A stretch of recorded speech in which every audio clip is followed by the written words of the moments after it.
audiência. Sejam bem-vindos à 14ª Convenção de Contabilidade de Goiás e a primeira edição online devido à pandemia da Covid-19. Meu nome é Henrique Ricardo Batista, sou conselheiro do CRC Goiás, também sou vice-presidente de fiscalização e também coordenador da Comissão de Contabilidade Condominial todos do CRC de Goiás. Estou encarregado aqui nesse momento de apresentar a trilha condominial relacionada à palestra da convenção, que terá como tema, pessoal, um primeiro olhar sobre a contabilidade em condomínios, uma abordagem jurídica, administrativa e contábil.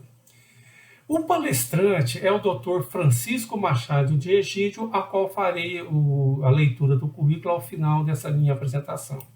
Pessoal, o tema é muito relevante para os contadores, porque a partir do momento que a Receita Federal do Brasil exigiu que os condomínios possuíssem CNPJ e com isso cumprissem algumas obrigações acessórias e também retenção e pagamento de tributos, além do que a legislação civil menciona que o síndico deve prestar contas da sua gestão, fica claro, pessoal, que a necessidade de termos um contador ajudando na gestão.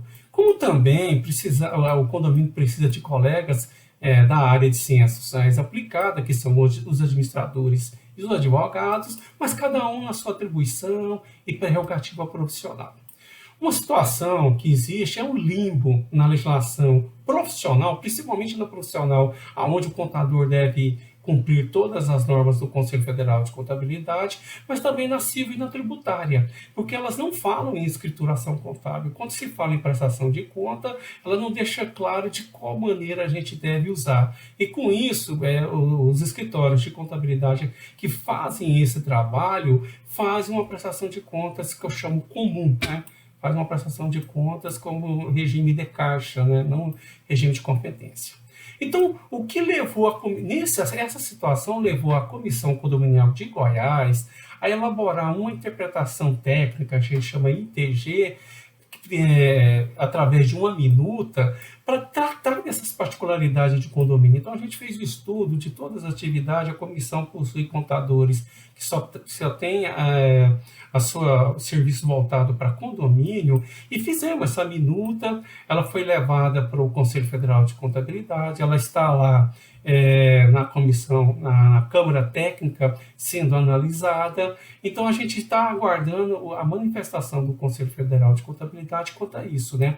Mas hoje, o Conselho Federal de Contabilidade já manifestou, dizendo o seguinte: os contadores podem usar a interpretação técnica geral, a ITG 2002, são aquelas que tratam das entidades sem fins lucrativos. Então, hoje, colegas, não tem essa desculpa de como eu vou fazer contabilidade se o Conselho Federal não manifestou. Ele já manifestou e tem essa situação favorável de a gente poder usar a ITG das entidades sem fins lucrativos até que seja normatizada a nossa legislação quanto a esse assunto, né? Então, existem muitas variáveis, não só relacionadas à contabilidade, como também interferem no nosso trabalho as leis jurídicas relacionadas a condomínio, como também os administradores, né, que quando fazem gestão também, eles criam os diversos variáveis, e nós somos o profissional que faz o registro disso daí, né, que hoje em muitos escritórios são prestações de contas comuns, regime de caixa, e a gente está sugerindo uma própria para o regime de competência, se não usa a da entidade sem fins lucrativos para trazer essa informação. Nós, contadores, temos que entender que vendemos informações, nós ajudamos na gestão da entidade, mas para isso é necessário ter escrituração contábil. E o doutor Egídio vai estar falando sobre isso e vai dando uma ideia dessa situação. Eu já estive com o doutor Egídio já em outras palestras, somos companheiros de outras lives e sei do trabalho dele, e vou ler o currículo agora para vocês conhecer a militância dele nessa área condominial, e ele está preparado para nos ajudar e trazer muitas informações. Então, o doutor Egídio, ele é advogado com pós-graduação em Direito Imobiliário e Direito Notarial, ele tem MBA em Negócio Imobiliário, ele é especialista em Controladoria e Finanças, Ele tem formação acadêmica também nas áreas de administração, né, contabilidade e gestão imobiliária. Ele tem sólida experiência de negócios na área imobiliária como empresário, proprietário de empresa e também como empresa de administração de condomínios e de imobiliária. É inscrito na OAB, já é delegado da Comissão de Direito Imobiliário lá da OAB de Niterói, no estado do Rio de Janeiro, no triênio 2019-2022, e coordena um grupo de trabalho da Comissão de Direito Imobiliário da OAB de Niterói. Ele também é coordenador adjunto da Comissão de Contabilidade Condominial do CRC-RJ, foi aonde eu conheci, porque ele está lá junto da comissão de lá. Ele é diretor da Primora, treinamentos e qualificação empresarial, deixa eu ver mais, é professor de pós-graduação, né, da Faculdade Cândido Mendes, que é de Direito Imobiliário, coordenador de pós-graduação da Cândido Mendes. Ele é autor de elabora artigos para o Jornal Diário, né, sobre leis, diário das leis e do Jornal do Brasil. É graduado em Ciências Econômicas e mestrado em Administração pela Universidade Federal Fluminense, membro da Comissão de Direito Imobiliário da OAB e vice-coordenador da Comissão de Contabilidade e Condomínios, né? Vejam só, pessoal, uma pessoa altamente qualificada e tem essa visão de contabilidade, de controladoria, jurídico e administrativo, né? Eu também sou administrador, ele também é um colega administrador. Então, seja bem-vindo, colega Egito, boa sorte, e para vocês que estão aqui na nossa companhia, aproveitem para tirar dúvida, para esclarecer de como deve ser uma gestão de condomínio. Um abraço a todos e um bom evento. Boa tarde a todos da 14ª Convenção de Contabilidade de Goiás. Meu nome é Francisco Machado Egito, sou contador, sou coordenador adjunto da Comissão de Contabilidade Condominial do CRC do Rio de Janeiro.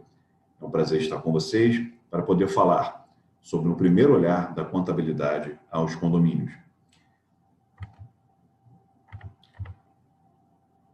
Bom, eu tenho formação em outras áreas do conhecimento, como o direito e a administração, e elas são um pouco adequadas para a realidade dos condomínios. Os condomínios são uma realidade multidisciplinar. Eles podem ser abordados por diversas óticas, né? Sobre diversas óticas.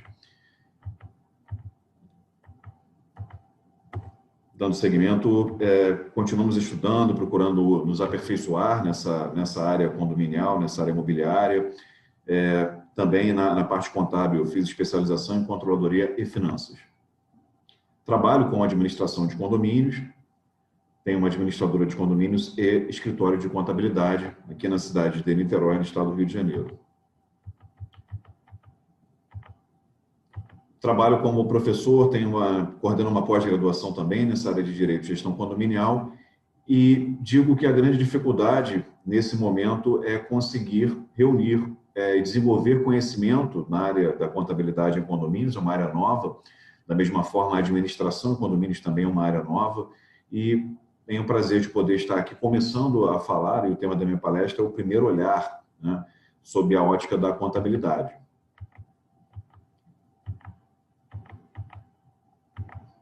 Seguem meus contatos. Bom, inicialmente, uma pergunta. A contabilidade, ela é aplicável apenas às empresas? Né? Essa é uma visão que se faz, porque a contabilidade é instrumento do lucro, é instrumento de organizações mais financeiras ou organizações com finalidade social, elas poderiam ser passíveis de serem contabilizadas, né? Ou da ciência da contabilidade poder trazer o seu olhar.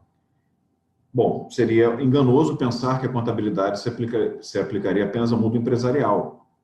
A contabilidade ela pode ser aplicada também a todo e qualquer tipo de patrimônio, já que a ciência da contabilidade ela é a ciência do patrimônio. A contabilidade, então, está a serviço para controlar, registrar e organizar todas as mutações ocorridas no patrimônio de uma entidade, quer ela tenha ou não fins lucrativos.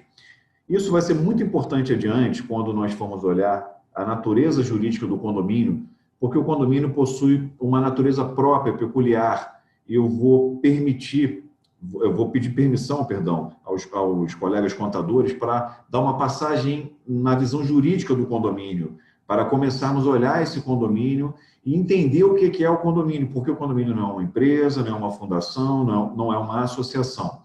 O condomínio, na verdade, é uma entidade que não possui personalidade jurídica própria, reconhecida pelo nosso ordenamento jurídico. Ele, então, é um ente despersonalizado e requer uma avaliação adequada da sua natureza. Bom, o patrimônio é um conjunto de bens, direitos e obrigações, essa é a base da nossa ciência da contabilidade. Logo, o patrimônio é objeto fundamental da contabilidade. Logo, todo e qualquer patrimônio estará sujeito à ação da contabilidade.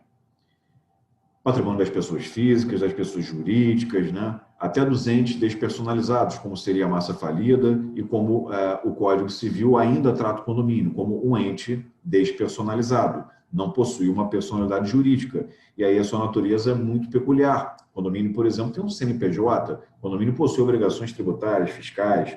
Vamos analisar com mais carinho o que é esse condomínio ou copropriedade. Bom, esse patrimônio ele não é estático, né? Uma vez que esse patrimônio venha sofrer a ação da gestão, ele passa a ter mutações e variações que merecem ser estudadas, analisadas, registradas e interpretadas. Então, todo o patrimônio é objeto da ciência da contabilidade, não apenas o patrimônio de uma pessoa jurídica que tenha fins lucrativos. Sendo objeto fundamental da contabilidade, né, ele não pode estar afastado das técnicas contábeis, dos demonstrativos contábeis, que vão fornecer para os seus usuários e para os seus administradores elementos imprescindíveis para a tomada de decisões. A contabilidade, nesse particular, é a ciência que estuda o patrimônio sob o ponto de vista econômico e financeiro, bem como os princípios e técnicas necessárias ao controle, exposição, análise e aos elementos patrimoniais e suas modificações. O condomínio geral. Vamos falar um pouquinho sobre esse condomínio. Bom, o condomínio a primeira menção de condomínio que vem na mente da maioria das pessoas é associar o condomínio a prédios verticais. Eu moro num condomínio, né? Então esse é o primeiro olhar. Quase que se associa o condomínio a edificações prediais. Sem entrar em muitas questões jurídicas para não nos perdermos, mas é importante dar um conceito. Eu vou primeiro falar do domínio. O domínio está associado à propriedade. Então, ter o domínio sobre algo é ter poderes de proprietário, poder de usar, fruir, gozar e dispor, são poderes jurídicos. O condomínio, então, é a copropriedade. Vamos imaginar essa figura aí, uma casinha, que, para fim de ilustração, era uma casa deixada pelos seus pais, e ela hoje pertence a você e a seus 3 irmãos. Esse é o condomínio geral, a copropriedade geral. Cada um é detentor de uma parte, esse bem é indivisível. Ele pode ser dividido, Francisco? Ele pode ser cindido em pequenas partes? Pode, mas ele perde a sua natureza ou a sua substância. Então, cada um é detentor de uma fração, de um quinhão, de uma parcela dessa propriedade. E cada um possui direitos com relações aos demais coproprietários, como também deveres. O condomínio geral é quando mais de um titular possui a propriedade sobre determinado bem móvel ou imóvel. Condomínio, então, numa definição mais jurídica, é quando a mesma coisa pertence a mais de uma pessoa, cabendo a cada uma delas direito, idealmente, sobre o todo ou cada uma de suas partes, né? Desculpe, sobre o todo e sobre cada uma de suas partes. Cada consorte é proprietário da coisa toda, delimitado pelos direitos dos demais condôminos na medida de suas cotas. Então, é uma parte ideal dessa propriedade. O condomínio geral é importante para entender e para avançarmos depois, para entender o que é o condomínio especial em edificações. O condomínio especial, ele é, como o próprio nome diz, espécie desse condomínio geral. O condomínio geral, ele não é um estado permanente. Qualquer um pode entrar com uma ação de extinção de condomínio e vender a sua fração para os outros condôminos ou, se nenhum deles quiser, para um terceiro, para um estranho. Já o condomínio especial em edificações, ele obrigatoriamente ele é permanente, salvo em caso de ruína, né, destruição, enfim. Bom, esse condomínio especial em edificações, cada um tem uma fração ideal de um terreno Sobre esse terreno, existem construções e acessões que cada um possui uma fração ideal. Então, digamos, essa propriedade que não é o vertical, embora ela ascenda verticalmente, ela é uma propriedade horizontal, porque são planos horizontais superpostos. Essa propriedade horizontal, ela possui partes comuns, em que cada um tem uma fração ideal, e ela possui partes exclusivas, em que cada proprietário é detentor privativamente daquela área, exclusivamente daquela área. Em um resumo muito simples, eu sou dono da propriedade do meu apartamento, da porta para dentro. Aquilo é a unidade privativa. E da porta para fora, eu sou o detentor de uma fração ideal, da portaria, dos corredores, da empena cega, da cobertura, quando não é uma área privativa, quando é área comum, eu sou detentor, da piscina. De cada parte comum desse condomínio, eu tenho uma fração ideal. E aí entra um conceito interessante, porque as despesas de manutenção daquela copropriedade, elas devem ser rateadas por todos os condôminos. Esse é um ponto bem interessante. E a arrecadação para manter aquela propriedade, ela deve ser dividida para todos os condôminos ou coproprietários. E aí já entra uma questão interessante. Ora, é o estado permanente de indivisão de bens, diferente lá da minha casinha ou do meu terreno. De repente, o meu terreno que meu pai deixou, se eu tiver metragem possível de divisão, permitida por lei, metragem mínima, eu posso dividir aquele terreno para 4 pessoas, né? Aquele módulo rural, se não tiver na área mínima, no hectare mínimo, de acordo com a lei da União ou de cada estado da federação, eu posso dividir, não tem nenhum problema, vou entrar com uma ação de divisão ou vou promover a divisão amigável. Agora, o condomínio especial e edificações, ele é indivisível, porque eu não tenho como retirar do meu apartamento, da minha sala, da minha loja, uma fração daquele terreno. A existência física e a existência jurídica do condomínio especial depende dessa formatação jurídica, ou seja, é a coexistência obrigatória de partes comuns associadas a unidades privativas. Isso vai levar a uma série de repercussões mais adiante, e vocês devem estar se perguntando, ora, por que saber essas coisas dentro de um congresso de contabilidade? A contabilidade é a ciência do patrimônio. Nós devemos entender que tipo de patrimônio nós vamos aplicar à contabilidade. E por que ela até hoje não tem uma contabilidade própria? Porque esse patrimônio não tem uma administração própria? Porque ele possui uma natureza jurídica muito peculiar e desafia tanto o jurista, quanto o contador, quanto o administrador. Lá na frente veremos. O condomínio, então, é uma forma de propriedade conjunta ou copropriedade, segundo a definição do jurista Pablo Stolze. Nelson Rosenwald, que é outro jurista, diz que o condomínio é a situação jurídica em que 2 ou mais pessoas simultaneamente detêm idênticos direitos e deveres de propriedade sobre o mesmo bem. Bom, lá no Código Civil nós temos o condomínio geral, está no artigo 1314 a 1330, é esse caso onde todos são detentores de uma fração ideal sobre a coisa, né? O direito se divide em coisas e pessoas, então não estranha esse nome.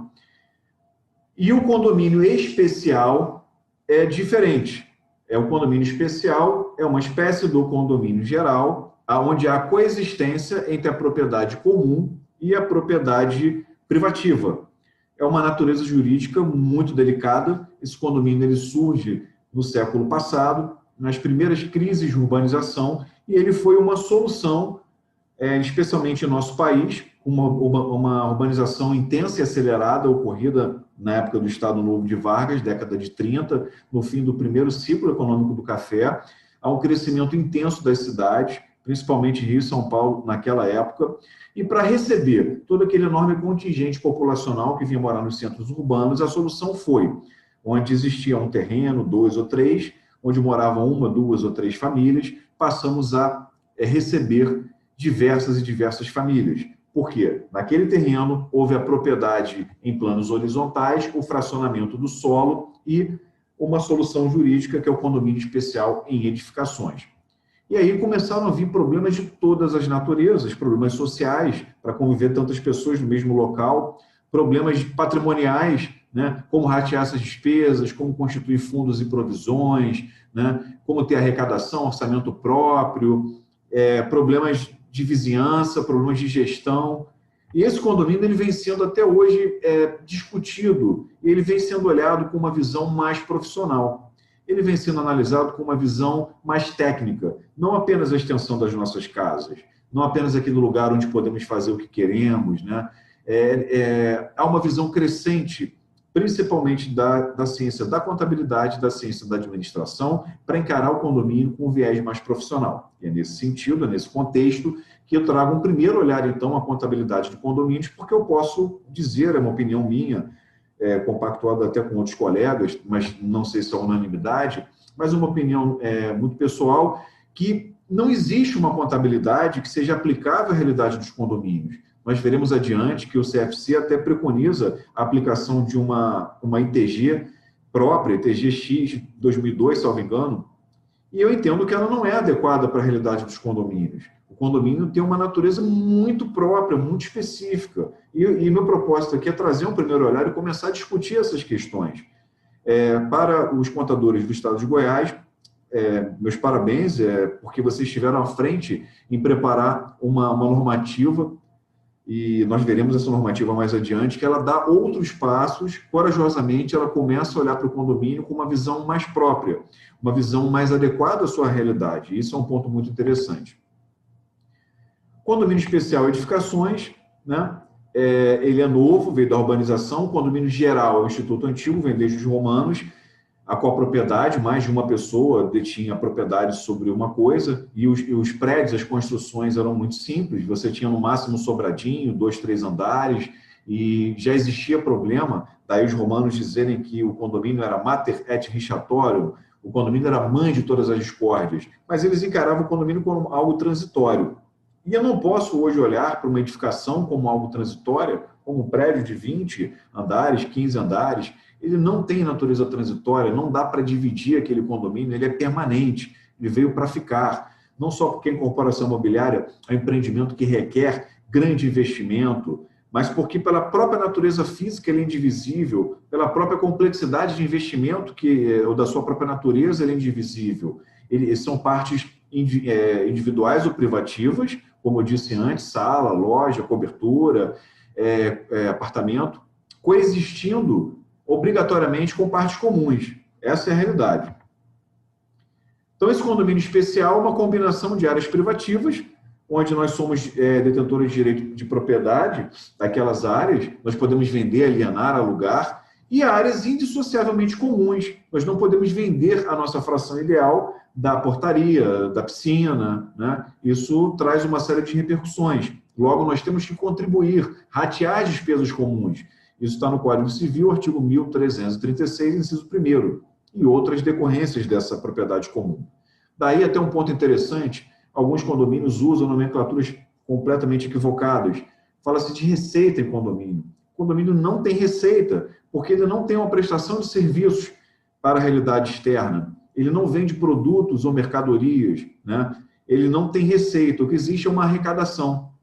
É uma arrecadação dos próprios condôminos, dos próprios proprietários. Eles contribuem, daí o nome não é taxa condominial, né? O nome é contribuição condominial. Eles contribuem para o rateio daquela despesa. E a finalidade do condomínio é social, não é uma finalidade lucrativa. A reunião desses condôminos ou coproprietários, ela não tem uma personalidade, como seria na empresa, onde existe affectio societatis. Na empresa, eu me reúno com 2, 3 pessoas, onde elas vão compartilhar comigo uma capacidade de trabalho, uma técnica maior, a outra tem habilidade, digamos, no escritório de contabilidade. Um é bom em departamento pessoal, o outro em legalização, o outro já tem uma visão melhor no atendimento ao cliente, ou administração, né? O outro tem uma visão fiscal mais adequada, outro sabe lucro real, enfim, que seja. Mas há uma reunião daqueles sócios, existe a affectio societatis ali, onde os sócios querem ficar juntos, eles querem trabalhar juntos, existe uma confiança entre eles e eles compartilham de dificuldades comuns, existe ali uma vontade de querer estar juntos. E a lei reconhece a personificação dessa affectio societatis, é formada uma atividade econômica organizada chamada empresa, e a empresa possui um patrimônio distinto dos seus sócios. Algumas empresas são constituídas sob a forma limitada, ou seja, cada sócio responde ilimitadamente ao capital social integralizado, salvo algumas questões muito próprias, como são dívidas trabalhistas, fiscais e previdenciárias, onde o juiz inverte ele desconstitui, né, a personalidade jurídica da empresa para atacar o patrimônio pessoal dos sócios, mas a regra é que são duas entidades diferentes, são dois patrimônios diferentes. O patrimônio dos sócios é um, o patrimônio da empresa é outro, e são patrimônios distintos. Mas no caso do condomínio, não existe essa facto societatis, ou seja, você não pode impedir que aquele apartamento de frente ao seu seja comercializado e que entre uma pessoa ali com uma religião diferente da sua, com um clube diferente do seu, uma pessoa que você goste muito ou uma pessoa que você não goste. Por quê? Na sociedade você pode impedir que aquelas cotas sejam cedidas, ou você tem até preferência para a aquisição daquelas cotas, dependendo do que consta nos atos constitutivos. Mas no condomínio você não pode impedir, não há essa facto societatis. Ali é uma relação de direito de propriedade. E uma pessoa que é proprietária pode alienar, lembra lá atrás, direito de usar, gozar, fruir, dispor, aquele condômino ele pode dispor, e você não tem preferência para adquirir, porque a propriedade é dele. Ele pode, respeitadas uma série de questões do regramento interno, mas ele pode comercializar aquela unidade para uma outra pessoa, como ele bem entender, e você não pode impedir. Agora, imagine um condomínio, então, com 100 unidades, para fins de exemplificação, cada um seja detentor de uma fração de 1/100, né, daquele terreno, totalizando 1. Então, há uma unidade, mas cada um é detentor de 1/100. Bom, se o orçamento é 100 mil, cada um vai pagar 100 mil vezes 1/100, cada um vai pagar uma cota condominial de R$1.000, tá? Essa é a forma do rateio. Como seria possível que cada condômino representasse aquele condomínio, né? Ou melhor, como seria possível que aquela copropriedade, aquela comunhão fosse representada na vida cotidiana perante o mundo exterior? Digamos, vai contratar alguém, os 100 condôminos assinam, e se eu não quero assinar porque eu não quero que contrate funcionários, como é que prevalece isso? Como é que funcionaria isso?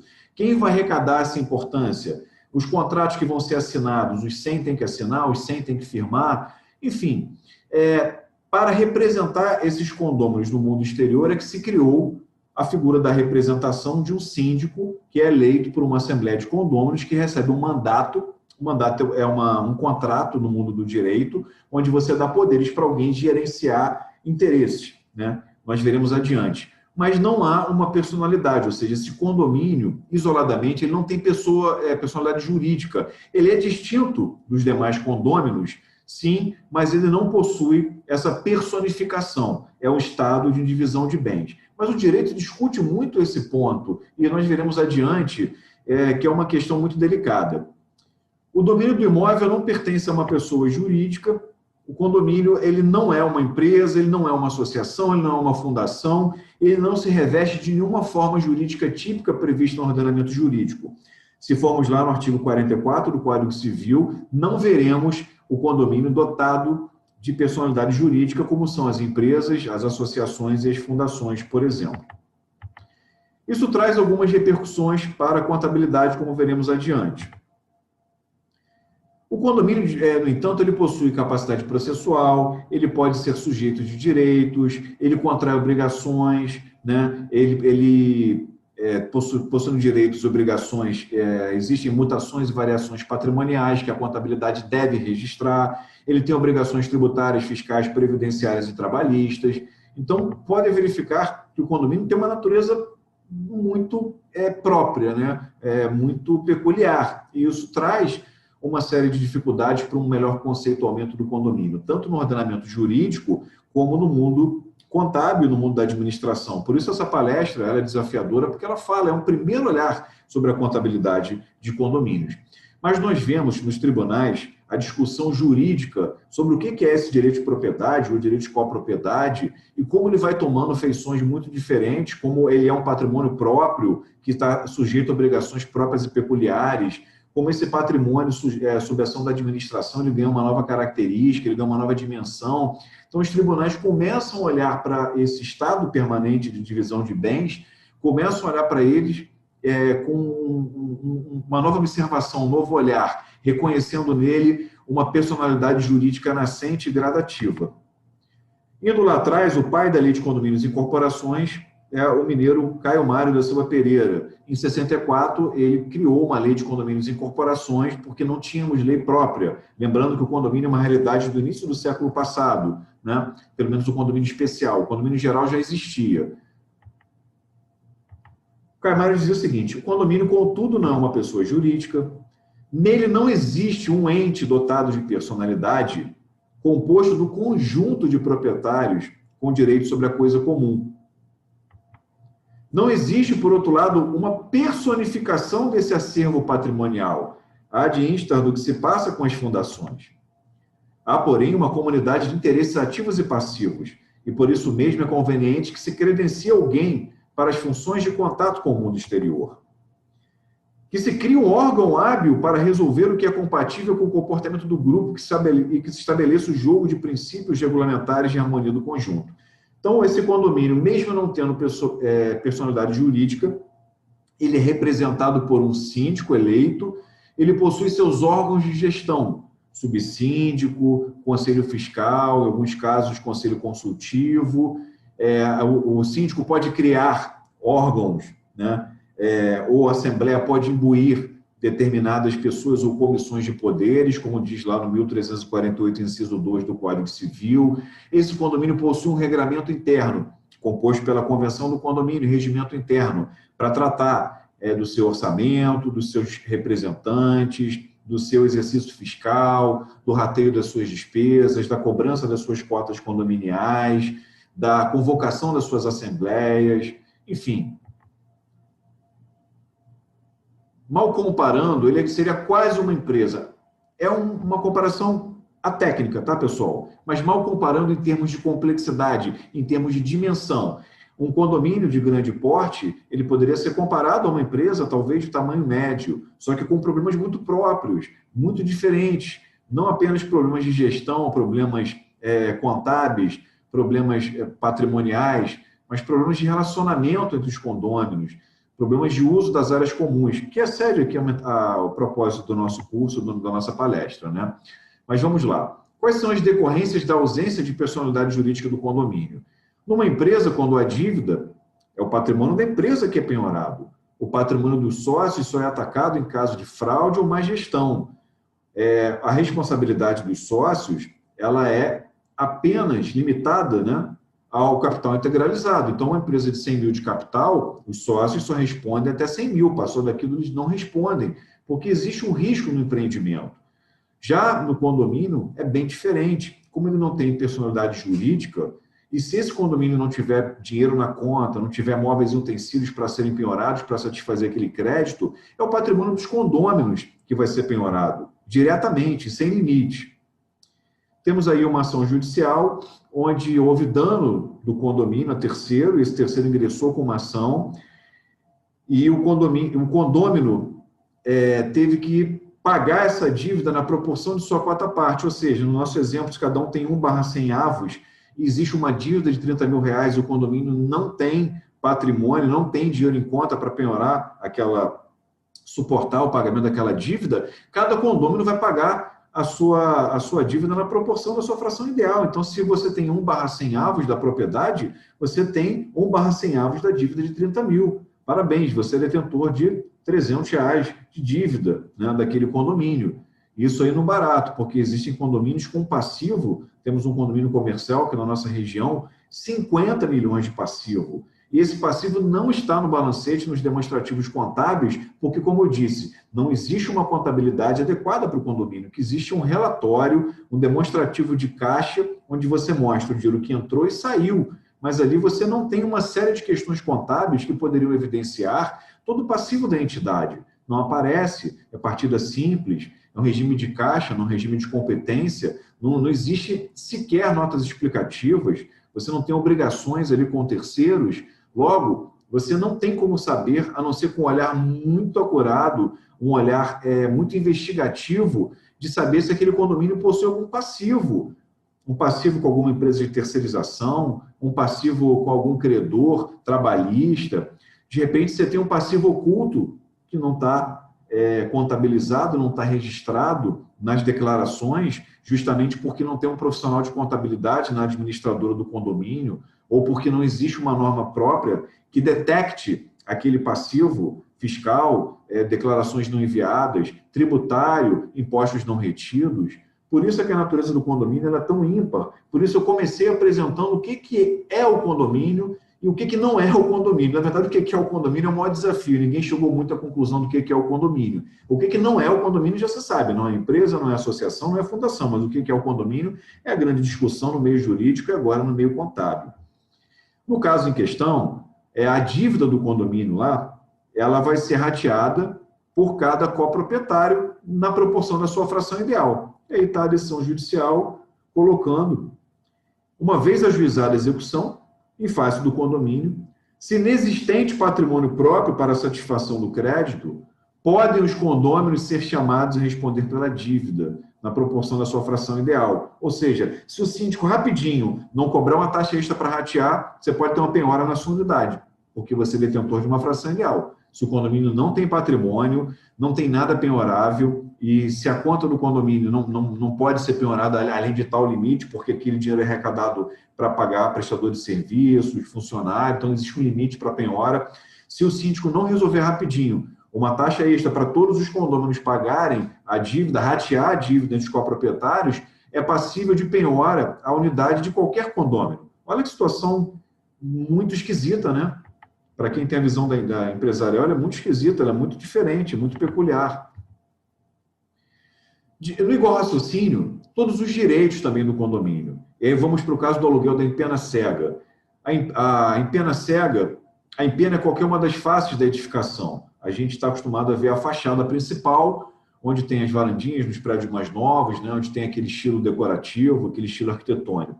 Mas existe a empena cega, que é a área lateral, cega porque não tem abertura para o exterior, e muitas vezes é alugado para empresas de publicidade colocar outdoor. Ou áreas de cobertura, onde não existe a cobertura comunidade privativa, é área comum, ou tem área privativa e área comum em alguns casos, mas aquela cobertura é alugada, por exemplo, para Oi, empresa de telefonia, e aí entra uma receita, digamos, 15 mil por mês, 180 mil por ano. Bom, entrou 180 mil por ano para o condômino. Se você tem uma fração de 1/100 avos, a rigor você tem 1/100 avos daquela receita. A rigor você teria que declarar 1/100 avos daquela receita na sua declaração de ajuste, né? Pessoa física. Você recebeu aquela importância, o seu patrimônio aumentou. Isso é um pouco paradoxal, porque aquele dinheiro muitas vezes nem vem para a sua conta. Vamos avançar um pouquinho? A Receita Federal do Brasil, ato declaratório interpretativo de 2007, fala o seguinte: diante da inexistência da personalidade jurídica do condomínio edilício, as receitas de locação por este auferidas, na realidade, constituem-se em rendimentos dos próprios condôminos, devendo ser tributadas por cada condômino na proporção do quinhão que lhe for atribuído, ainda que os condôminos não tenham recebido os seus pagamentos em espécie. Estranho, né? O dinheiro não entrou no seu bolso, não saiu da esfera de disponibilidade do condomínio, não saiu da conta do condomínio, e você está lá declarando uma fração ideal daquela arrecadação ali que o condomínio obteve. Mais adiante, houve uma outra instrução normativa que foi mais justa, foi mais adequada e mais conscienciosa. Por quê? Entenderam que se aquele dinheiro não saiu da esfera de disponibilidade do condomínio, não entrou na sua esfera patrimonial, pessoal de disponibilidade, e se aquele recurso ele foi revertido para pagamento de despesas ordinárias de condomínio, despesas de manutenção predial, ou ainda despesas extraordinárias para modernização, para ampliação, para melhoria das áreas comuns e das instalações prediais, e não foi distribuído para o condômino, olha, você não tem que declarar, porque não houve uma mudança de esfera patrimonial, não houve uma mudança de disponibilidade. E aí, até o limite de 24 mil, você estaria isento. Então, no nosso caso do condomínio que arrecadou 180, você tem 1/100, 1/100 de 180 mil é infinitamente menor do que 24 mil, então você não teria que declarar. E aí faz mais justiça quase todos os condomínios do nosso país. Talvez só aqueles condomínios gigantes, tipo cidade, existem alguns na Barra da Tijuca, lá você possui receitas extraordinárias, talvez lá você supere esse limite de 24 mil reais. mas para a maior parte das famílias, aquela alocação menor, né, das áreas comuns para terceiros, né, estaria isenta. E para os próprios condôminos, não há que pagar imposto de renda. Você está lá usando a churrasqueira, usando a piscina, fazendo a tua festinha, aquele recurso ali não é tributado. Ficou mais justo, né? Mais adequado. Ou seja, percebe-se uma construção gradativa sobre o condomínio, começa a tentar entender o que é o condomínio. Uma decisão do STJ, Direito Tributário. Discutia-se a personalidade jurídica para fins de adesão ao programa de parcelamentos do Refis. Cinge-se a controvérsia em saber se o condomínio edilício é considerado pessoa jurídica para fins de adesão ao Refis. Consoante o artigo 11 da Instrução Normativa da Receita Federal do Brasil, 568/2005, os condomínios estão obrigados a se inscrever no CNPJ. Por incrível que pareça, tem inscrição no CNPJ, mas não é empresa. A seu turno, a Instrução Normativa RFB 971 de 2009 prevê em seu artigo 3º, parágrafo 4º, inciso 3º, que os condomínios são considerados empresas para fins de cumprimento de obrigações previdenciárias. Olha que interessante, ele é considerado empresa para determinados fins. Então, eu já olho que daqui a alguns anos, quem sabe não será considerado pessoa jurídica, mas vamos lá. Os condomínios são considerados pessoas jurídicas para fins tributários. Logo, não há como negar-lhes o direito de aderir ao programa de parcelamento instituído pela Receita Federal do Brasil. Embora o Código Civil de 2002 não atribua ao condomínio a forma de pessoa jurídica, a jurisprudência do STJ tem lhe imputado referida personalidade para fins tributários. Bom, está lá a decisão, a data e o ministro que fez o julgamento. Interessante que é uma gradativa atribuição de responsabilidades, obrigações e um reconhecimento da personalidade a essa propriedade com a propriedade que começa a adquirir feições únicas. Em outra decisão, o Código Civil não atribuiu ao condomínio, né, o estado de pessoa jurídica. Ele contrata funcionários, serviços, compra bens, então há o reconhecimento dessa existência formal ou personalidade jurídica para determinados fins. E aí veremos o enunciado 90 com a retificação do enunciado 246 do Conselho de Justiça Federal, da Jornada de Justiça Federal, que diz o seguinte: deve ser reconhecida personalidade jurídica ao condomínio nas relações jurídicas inerentes às atividades de seu peculiar interesse. Em outra decisão, o STJ, ele reconhece que, apesar da personalidade jurídica restrita, anômala, sui generis, como quer que se chame, né, é inegável que o condomínio possui aptidão para adquirir e exercer direitos e contrair obrigações. Volta ao nosso exemplo lá, de 1/100. Imagina se para assumir qualquer compromisso interno ou externo, tivéssemos que coletar a assinatura dos 100 condôminos. Por isso, existe alguém representando esse condomínio, tanto nos processos como nos contratos, né? Ou seja, representar é alguém se fazer presente em nome de terceiro. E o fenômeno da representação, ou teoria da apresentação, é uma ficção jurídica, assim como as empresas também são ficção jurídica, né? As empresas são coisas abstratas, né? Elas se apresentam na pessoa dos seus sócios, dos seus diretores. Isso é um fenômeno interessante. E eu, como jurista, né, além de contador, eu começo a olhar para o condomínio, o nascimento de uma personalidade jurídica para facilitar todo esse estado de coisas aí, né?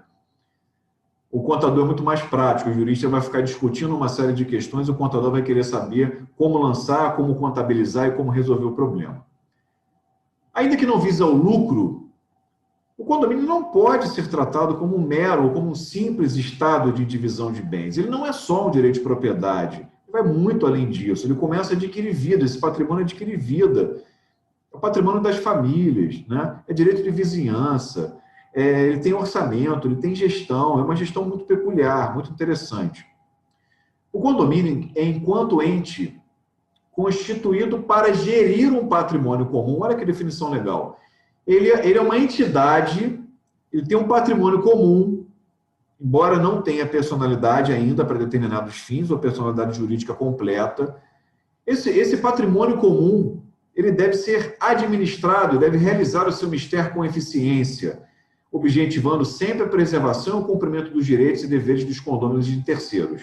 Por essa razão, sim, a contabilidade para os condomínios, por essa razão, sim, deve ser desenvolvida uma contabilidade que lhe seja peculiar, que lhe seja própria, que lhe seja adequada à sua estrutura, que é tão diferente. Por isso eu digo que não podemos pegar a contabilidade de uma associação, de um clube, e aplicar ao condomínio. Ele é muito diferente, ele é muito próprio. E todas as comparações, elas são pobres, porque elas acabam reduzindo o condomínio diante de outras entidades que já existem, como é a empresa, como é o clube, como é a associação, né? Bom, vamos começar a entrar agora na parte mais contábil, tá? O condomínio ele não tem personalidade jurídica, mas ele tem CNPJ? Tem, porque se não tivesse CNPJ, seria inviável o cumprimento de uma série de obrigações. Então, apesar de não ter CNPJ, ele tem que, apesar de não ter pessoa jurídica, ele tem que ter a inscrição no CNPJ, lá na Receita do Ministério da Fazenda. Isso é para viabilizar uma série de compromissos e atividades, ou seja, até mesmo para atingir o fim desse patrimônio, que é manutenção do patrimônio comum dos condôminos, bem-estar dos condôminos, maximização do direito de uso da propriedade, né? Valorização da propriedade condominial. Bom, para chegar a esses fins desse patrimônio, é importante que tenha gestão, é importante que tenha contabilidade, para que ele possa atingir esses objetivos e cumprir as obrigações tributárias, trabalhistas, fiscais, previdenciárias. Apesar de não serem pessoas jurídicas, os condomínios edilícios estão sujeitos à incidência, à apuração e ao recolhimento de tributos federais administrados pela Receita Federal do Brasil. Estão obrigados pela Instrução Normativa da RFB 748/2007, artigo 11, a seguir transcrita. Com efeito, qualquer condomínio que contratar empregados é obrigado a possuir registro no CNPJ, pois a folha de pagamento de salários é sujeita à incidência do imposto de renda retido na fonte. Igualmente, para se efetuar o recolhimento do PIS, é necessário o lançamento do CNPJ do condomínio. A inscrição no CNPJ permite ao condomínio cumprir suas obrigações no âmbito da Receita Federal, da Previdência Social e da Caixa Econômica Federal. Na Receita, existem obrigações acessórias, né? Como o imposto de renda retido na fonte e a DIF, por exemplo. Na seara da Previdência Social, o condomínio tem que recolher o INSS sobre a contribuição dos empregados, que é descontado das suas remunerações, e as contribuições patronais, inclusive em cima do prolabore do síndico e até isenção da cota do síndico e dos autônomos. Essa inscrição no CNPJ possibilitará agir junto à Caixa Econômica Federal para o cumprimento de obrigações trabalhistas dos seus funcionários, do Fundo de Garantia por Tempo de Serviço e no Programa de Integração Social, PIS.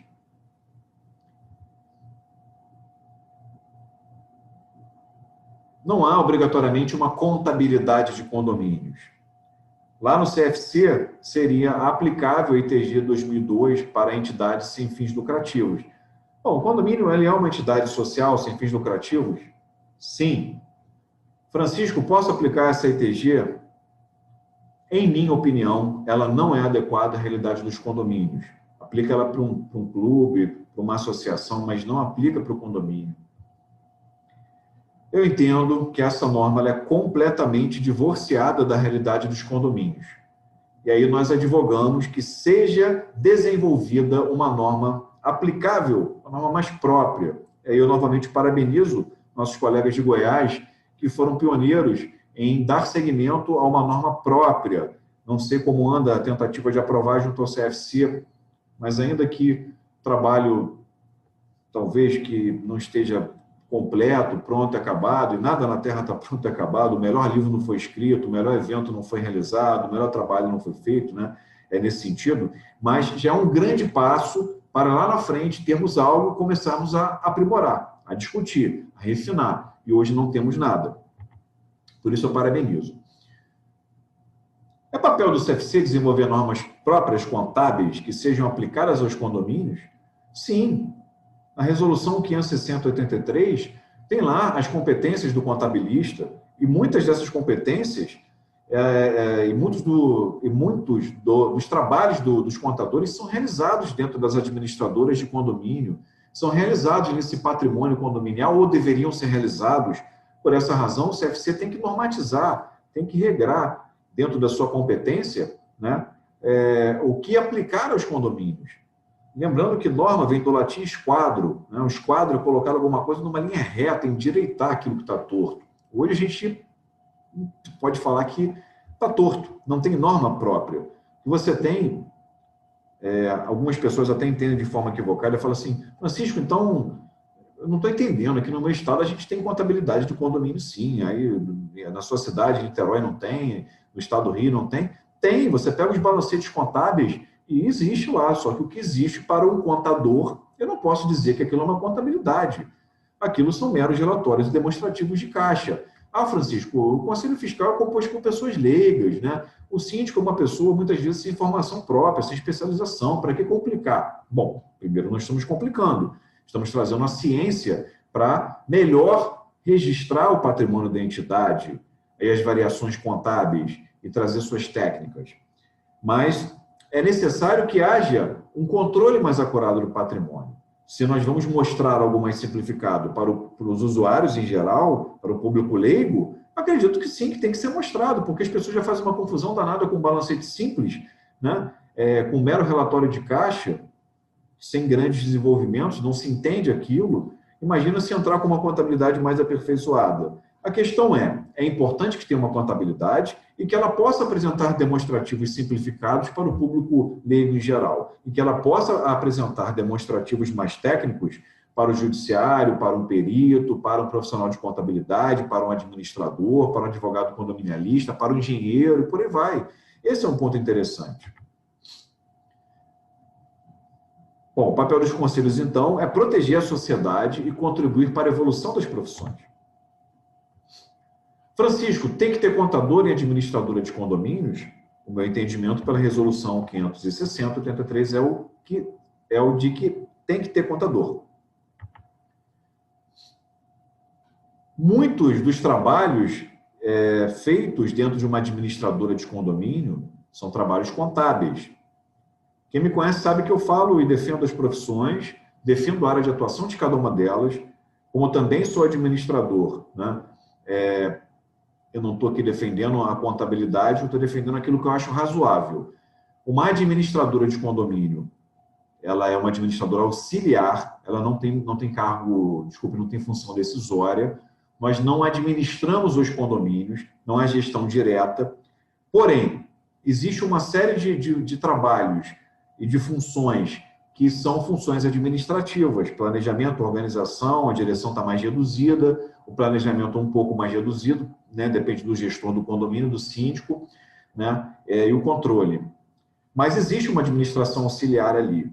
Só que grande parte do trabalho feito, classificação, lançamento de contas, elaboração de balancete, declarações fiscais, trabalho de departamento pessoal, né? Grande parte do trabalho que é feito é um trabalho contábil. Então, eu entendo que a administradora deve ter um contador responsável, chancelando os balancetes, observando os relatórios contábeis e contribuindo, sim, para o desenvolvimento, junto ao seu conselho, né, junto ao seu conselho regional e ao seu conselho federal, contribuindo para o desenvolvimento de normas próprias, para que a ciência da contabilidade possa trazer a sua contribuição ao condomínio. O artigo 3º dessa resolução diz que são atribuições privativas dos profissionais da contabilidade, a escrituração regular, de todos os fatos relativos aos patrimônios e às variações patrimoniais das entidades. O condomínio é uma entidade dotada de patrimônio, logo está ao alcance do trabalho do contador. Execução dos serviços de escrituração de contabilidade de condomínio estão expressamente lá previstos. Auditoria em condomínios, sim, são dos profissionais de contabilidade. Pasmem, tem muito profissional que não é contador fazendo auditoria, gente. Auditoria externa também, conforme a linha 34, é competência privativa do profissional, do contador. Olha o que o contador faz numa administradora nos moldes atuais com que o serviço é praticado. Se o serviço evoluir, teremos serviços mais contábeis, como também teremos serviços mais administrativos. Se a administradora tiver também um serviço de gestão direta, o que se chama de contabilidade de BPO financeiro, as administradoras já fazem, que é o serviço de pagamento de contas, controle. Cada vez o serviço da administradora é mais complexo, cada vez precisa de mais contadores e de mais administradores. Então, o contador faz o plano de contas, classifica e lança as despesas, elabora as declarações fiscais, como eu já falei. A competência do contador, a guarda de documentos contábeis, previdenciários e tributários. A linha 14 fala que é necessária a presença do contador, onde existe elaboração de balancete. Então, uma pergunta que eu faço: os serviços são de administração auxiliar ou contabilidade de condomínio? Porque os serviços são tão contábeis que questionamos se são mais contábeis do que administrativos. Na atual dinâmica dos conselhos profissionais, as administradoras têm que ter registro no CRA. E os contadores são necessários dentro das administradoras, ou seja, uma administradora precisaria, então, ter um contador responsável. Assim é a maneira como eu entendo e interpreto as normas das profissões. A ITG 200X, que foi elaborada por Goiás, pelos nossos colegas contadores, ela tem alguns pontos que eu vou destacar aqui, que eu acho que são grandes avanços. Já separam os acréscimos, né? Lá do artigo 389 e 395 do Código Civil, quando você não cumpre a obrigação no local, prazo ou forma avançados, 1336.1, lá do Código Civil, que fala do condomínio especial, edificações, né? Que são as multas e juros, separa das demais arrecadações. Os ativos e investimentos imobilizados sejam reconhecidos pelo custo de aquisição. As despesas podem ser computadas com amortização e depreciação, né? Resultante do desgaste, da obsolescência normal de um bem, né? Esse é um ponto interessante. Não existe em contabilidade condominial, porque ela não existe de fato, não existe uma obsolescência das instalações prediais, dos móveis e utensílios, né? Enfim, é o que falta. Você compra uma unidade no condomínio e você não sabe quando aquele elevador vai ser trocado. Aquele elevador custa 100 mil. Num prédio pequeno, isso custa bastante para o condômino. Um prédio com 12 unidades é 8 mil reais, quase 8 e pouco por condômino. Você está comprando um condomínio de 24 anos. No 25º ano, teoricamente, aquele elevador teria que ser trocado, modernizado. Você está entrando no condomínio já devendo todos aqueles 24/25 avos de depreciação que não foram contabilizados. Despesas invisíveis com as instalações prediais não foram contabilizadas, porque não tem controle patrimonial, é só movimento de caixa. Então, às vezes, tem dinheiro em caixa e você não sabe qual a natureza daquele recurso. Não sabe. Enfim, então seria importante criar um fundo de obra com base em trabalhos de engenharia, de arquitetura, que mostrasse a vida média das instalações prediais para que pudesse ser depreciado ou não, e que cada momento daquela edificação pudesse criar uma série de pagamentos com base em arrecadação, já na cota condominial, para que daqui a 5, 10, 15, 20, 25 anos, o condômino tenha recurso já para atualizar a instalação predial, repor em condições de uso. Isso é um ponto interessante. No condomínio você não tem essa visão, as pessoas só têm despesa. Na hora que explode um problema, você não tem condição de pagar, é muito mais caro pagar em cima da hora, porque você não compôs uma série de pagamentos, não trabalhou com planejamento a longo prazo. Por isso é importante ter uma contabilidade condominial própria, que traga um conceito patrimonial. Um síndico, quando entra no condomínio, ele não sabe o patrimônio do condomínio, ele não sabe o que tem de imóveis, utensílios, não sabe do controle de documentos. É realmente uma visão completamente amadora dos condomínios.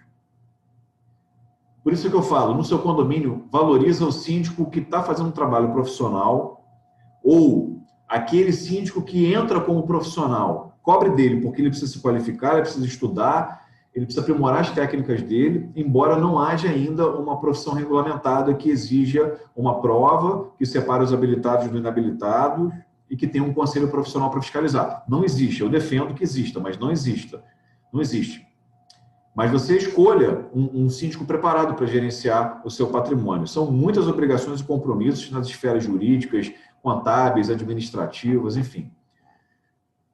Bom, aqui a ITG 200X, ela recomenda segregar o registro contábil do grupo do passivo para evidenciar obrigações adquiridas junto a fornecedores, órgãos fiscalizadores, tributos, enfim. Não existe isso.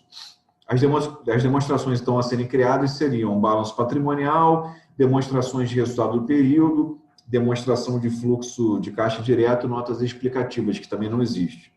É incrível, não existe. Bom, em minha visão, acertaram os elaboradores do projeto normativo substituindo as palavras lucro ou prejuízo por superávit ou déficit do período. Claro, não há lucro, gente. Não, a finalidade não é lucrativa, é uma finalidade social. Não há prestação de serviço nem venda de mercadoria. Bom, um dos poucos autores que escreveu alguma coisa na área da contabilidade de condomínios, Zanluca, ele sugere mudar patrimônio líquido para patrimônio social, já que a finalidade do condomínio não é lucrativa. Eu acho um ponto interessante. E eventual fundo ou superávit de um exercício fica à disposição dos condôminos para deliberação numa assembleia. Quem frequenta a assembleia condominial sabe que é uma mistura danada. O próprio fundo de reserva, quantas vezes ele não é arrecadado e usado em despesa ordinária? É uma grande confusão orçamentária. Esse patrimônio social poderia também ser chamado patrimônio condominial. É uma boa discussão. Mas mudar a nomenclatura é um ponto muito interessante. Eu sugeriria aí substituir receita oriunda do rateio ou por cota de rateio, né, como preconiza a ITG 200X, salvo engano, ou contribuição condominial, que, a meu ver, é o termo mais adequado. Bom, em todos os casos, há a manifesta natureza contributiva de cada condômino em ratear despesas de manutenção da sua propriedade. Não é a receita, porque a receita ela é associada à venda de mercadorias ou prestação de serviços. Por essa razão, a contabilidade deve ser aperfeiçoada, ela é inestimável ferramenta a ser aplicada aos condomínios especiais e edificações. O que temos hoje aplicado aos condomínios são meros relatórios financeiros de caixa, são meros planos de contas, né, insuficientes em nossa visão. Não tem nota explicativa, usa-se receita, não tem controle patrimonial, não tem provisões. O fundo de reserva, que é obrigação legal muitas vezes, poucas vezes é utilizado, se confunde com a despesa ordinária. Enfim, é um patrimônio completamente mal separado, maltratado, né? Literalmente maltratado. Não há, então, demonstrativo que apresente o estado do patrimônio, seus passivos, seus controles de estoques e depreciação de instalações e sistemas prediais. Conta um caso que, como contador de uma empresa, o sujeito vendia produto e veio me perguntar quanto ele pagaria de impostos. Olha, uma nota fiscal, você está pelo presumido, você paga 14,92% em média. Aí estava contando PIS/COFINS, IRPJ e CSLL. Eu falei, por que a pergunta? Não, só para saber, eu vou tirar uma nota aqui de 70 mil, estou vendendo material para um condomínio. Eu falei, parabéns, boa venda e tal, vai ajudar a tua empresa, você está vendo a dificuldade aí. Beleza. Resumindo, ele, depois eu soube que ele tirou uma nota de 70 mil, ele vendeu essa nota por 30%. O síndico pagou ele 21 mil. Basicamente, metade do valor de venda dessa nota ele pagou de imposto, e outra metade ele botou no bolso, por essa operação aí nebulosa, né? Essa operação fraudulenta, criminosa. E aquele condomínio, então, simulou uma venda, tinha lá uma nota fiscal linda dentro do balancete. Não sei se o Conselho Fiscal era conivente com o síndico, ou se era omisso, mas o síndico, então, se apropriou, melhor dizendo, de R$49 mil do condomínio. Aí você fala, gente, o que ele fez com aquela aquisição de material de limpeza e tal? Era um condomínio grande, não tinha controle. Comprou, o dinheiro saiu, entrou a nota, mas fisicamente não tinha controle de material.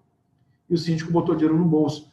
Né? Você não tem uma governança corporativa, você não tem compliance em condomínios, ainda é embrionário o desenvolvimento disso, não tem controle de nada. Essa é a realidade dos condomínios. E o bom gestor, muitas vezes, ele é atacado, ele é hostilizado pela Assembleia Condominial, ele injustamente é mal afamado, né, por conta de um outro mau gestor oportunista que está no condomínio. E aí o bom gestor não fica, você tem gestões amadoras, que é o patrimônio da família, das famílias que está colocado em risco. Toda uma vida de trabalho sendo mal gerenciado, mal contabilizado. Bom, por que aperfeiçoar, então, a contabilidade em condomínios? Né? Para melhor registro dos atos e fatos administrativos, informações mais completas sobre o patrimônio, retratar a realidade patrimonial e não apenas uma realidade de caixa, uma realidade financeira, né? Controle mais acurado do patrimônio comum. Na atual sistemática, não é possível apurar os patrimônios do condomínio, não existe depreciação das instalações prediais, não existe uma contrapartida financeira para essa depreciação. Você compra um condomínio, você não sabe o estado das instalações prediais, nem sabe o quanto deveria ter sido provisionado a uma dívida que você está adquirindo, né, que você vai desembolsar mais adiante. Só as demonstrações contábeis adequadamente realizadas é que vão permitir uma análise mais ampla do patrimônio da entidade e uma análise econômica e financeira, certo? Os condomínios merecem, então, uma prestação de contas adequada, porque vai ter a aprovação das contas de um síndico, né? Hoje nós vemos, graças a Deus, alguns síndicos já apresentando as certidões fiscais. Ele vai no ECAC, puxa, ele vai na Receita Federal, ele puxa uma certidão do FGTS, pelo menos aqui na nossa empresa nós fazemos isso. A gente puxa todas as certidões passíveis de serem obtidas, certidão conjunta, né, da RFB, e nós entregamos um balancete contábil mostrando que todas as declarações fiscais foram cumpridas e que não há passivo com retenção de tributos para aquele condomínio, ISS também. E aí é importante porque o primeiro olhar, olha, isso existe, né? Porque aquela sujeirinha que vai ficando embaixo do tapete, um dia ela estoura. E as pessoas não sabem, o condomínio não é visto como uma entidade. Isso é uma questão muito amadora ainda, precisa um olhar muito adequado. Não é a sua residência, ou melhor dizendo, não é a casa da mãe Joana, aquele troço bagunçado, que o sujeito faz o que quer. A coisa está mudando na realidade condominial. Existe uma profissionalização. Bom, esse autor, então, o Zanluca, ele recomenda um formato padronizado e metodológico, como a contabilidade faz com qualquer entidade. Recomenda que se crie isso para os condomínios. A relevância, então, da contabilidade aplicada aos condomínios é para que as demonstrações não sejam só financeiras, que tenham um cunho patrimonial, né? Só olhar, como se chama hoje, receita e despesa, ou fluxo de caixa, ou planilhazinha de contas, não mostra a realidade daquele patrimônio, né? Você não tem nada que evidencie o passivo do condomínio, né, nesse aspecto fiscal, tributário, previdenciário. Não há técnica que mostre a depreciação das instalações e dos sistemas prediais, não há contrapartida de criação de provisões. Obras de grande vulto, elas oneram e sacrificam a sociedade condominial, porque o condomínio, por não ter personalidade jurídica, ele não consegue dinheiro com facilidade numa instituição bancária, e aí você paga uma taxa de juros mais alta, ou num prazo mais curto, você não consegue desconto para pagar à vista, o próprio fornecedor ele tem que começar a receber durante um bom tempo para então ele começar a trabalhar. O fornecedor geralmente é o pequeno empreiteiro, pequenas empresas que trabalham em condomínios, porque as grandes não têm interesse de trabalhar para os condomínios, né? Enfim, então fica tudo mais difícil para o condomínio porque não tem uma personalidade jurídica e esse patrimônio ele não tem um olhar contábil que tivesse tratado adequadamente ele. E muitas vezes você vai em condomínio que a cota é caríssima, você não consegue ratear mais coisas, você não consegue criar mais despesas para suportar a reposição das instalações e sistemas prediais ou valorização. O prédio só se degenera, só se desvaloriza e a sua unidade privativa ela perde valor de mercado, você não consegue comercializar. O prédio entra num estado literalmente de falência. Isso é muito triste. Por que desenvolver a contabilidade em condomínios? Auditoria condominial, com todos os benefícios dessa técnica contábil, trazendo confiabilidade para o patrimônio, transparência na prestação de contas, por meio de suas técnicas de monitoramento, revisionamento, avaliação de controles, criação de procedimentos. Desenvolver um plano de contas adequado, com nomenclaturas que sejam próprias ao condomínio, né? Olha só que legal. Profissionalização do conselho fiscal, ou, de repente, a figura do contador, que seja profissional e seja uma espécie de mentor, ele vai ser contratado para treinar aquele conselho fiscal. Muitas vezes, o conselho do condomínio é eleito lá, entre os moradores, um é biólogo, outro é engenheiro, outro é professor, outro é dona de casa. Eles não possuem o menor entendimento sobre negócios, na maior parte das vezes. ou entendimento incompleto, é administrador, mas não conhece a parte tributária, é advogado, não conhece também a parte tributária, enfim. Um contador especializado que seja contratado para treinar e orientar aquele conselho fiscal. Ele pode virar um conselheiro fiscal profissional ou criar uma auditoria preventiva das contas. É uma questão interessante. Ou até mesmo ser conselheiro fiscal profissional, porque o Código Civil fala que poderá ter um conselho fiscal no condomínio, né, e não exige que sejam condôminos. Pode ser um estranho, igual o síndico profissional. Pode ser um não condômino, um não coproprietário. E aí dá margem para a profissionalização. Ou assessoria, qualquer forma ou modelo de negócio que o contador possa desenvolver para dar assessoria ao condomínio, independente de administrar o condomínio, ele pode dar assessoria e orientar, porque o papel do conselho é fiscalizar as contas. Um bom conselho para o seu condomínio vai ter uma boa visão, vai ajudar o trabalho do síndico. Muitas vezes o síndico também está abandonado, está sem apoio nenhum. A contabilidade pode e deve contribuir para o desenvolvimento de uma governança corporativa, implementando um conjunto de processos, costumes, políticas e regramentos aplicáveis à gestão desse condomínio. Desenvolver ferramentas que sejam próprias à realidade condominial, constituir fundos adequados e provisões adequadas, notas explicativas, evidenciar os passivos do condomínio, apontar despesas que são invisíveis, ou até despesas de manutenção que não ocorrem anualmente, despesas que ocorrem talvez com mais de um exercício, que você tenha critério para colocar no orçamento do exercício fiscal, para que você possa ter uma previsão adequada à realidade do condomínio, não só pegar a média dos últimos 12 meses e jogar uma inflaçãozinha em cima, um trabalho muito maior do que isso. A conclusão nossa, então, é que no aspecto contábil, os condomínios especiais em edificações, ou condomínios edilícios, né, ou condomínios em unidades autônomas, eu não vou nem entrar nesse mérito, porque tem um jurista chamado Venosa que dizia que o condomínio é tão complicado, né, tão confuso, é tão deblaterado, né, que até pelo nome, a começar pelo nome, já não há unanimidade com relação a ele. Esse condomínio, então, ele não é uma pessoa jurídica formal, mas ele é uma entidade dotada de patrimônio. Ele precisa cumprir as finalidades para que esse patrimônio seja adequadamente administrado.